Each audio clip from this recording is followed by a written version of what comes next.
ராகமாளிகா இசைக்குழு சார்பாக ஒரு அழகிய சிறுகதை உங்களுக்காக.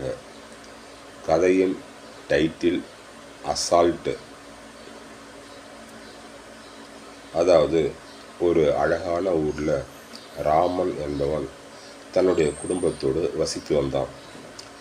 ராமன் மிகவும் பொறுமையானவன், அமைதியானவன், அன்பானவன், நிதானமானவன். ஆனால் அவனுக்கு அவனுடைய மனைவி மிகவும் ப்ரெஸ்டீஜ் பார்க்கறதாகவும், அடமெண்ட்டாகவும், பிடிவாதக்காரியாகவும் இருந்தான்.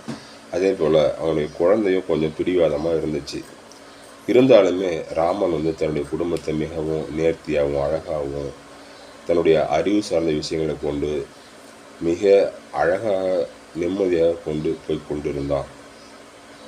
தன்னுடைய அறிவு சார்ந்த விஷயங்கள் மூலமாகவும் சமாளிஃபிகேஷன் என்ற விஷயத்தின் மூலமாகவும் குடும்பத்தை மிக அழகாக கொண்டு சென்று கொண்டிருந்தான்.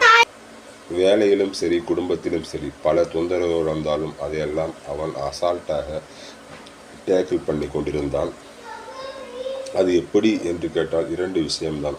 ஒன்று நாலேஜ், அறிவு சார்ந்த விஷயங்கள். இன்னொன்று சமாளிஃபிகேஷன், யார் எவ்வாறு சமாதானப்படுத்துவது என்று தெரிந்து வைத்திருந்தான்.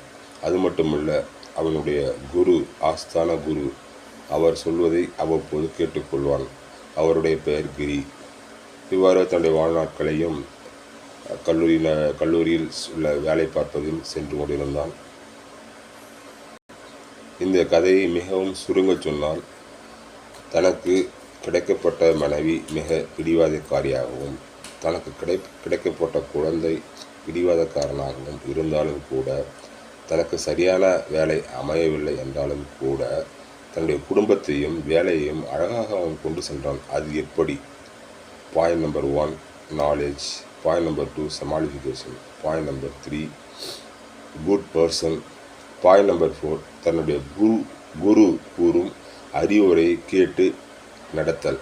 ஸோ இந்த 4 விஷயங்கள் தான் அவன் எப்பயுமே அசால்ட்டாக தன்னுடைய வரக்கூடிய பிரச்சனைகளை ஹேண்டில் பண்ணுறதுக்கு காரணமான இந்த 4 விஷயங்கள்.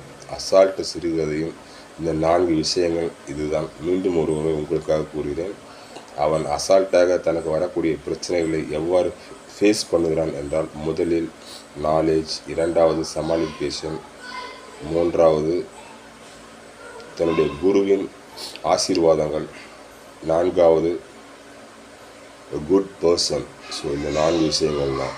இந்த அழகிய சிறுகதையை கேட்ட அனைத்து நல்லவன்களுக்கும் நன்றி கூறி விடைபெறுவது உங்கள் நண்பன் செந்தில் ராஜா.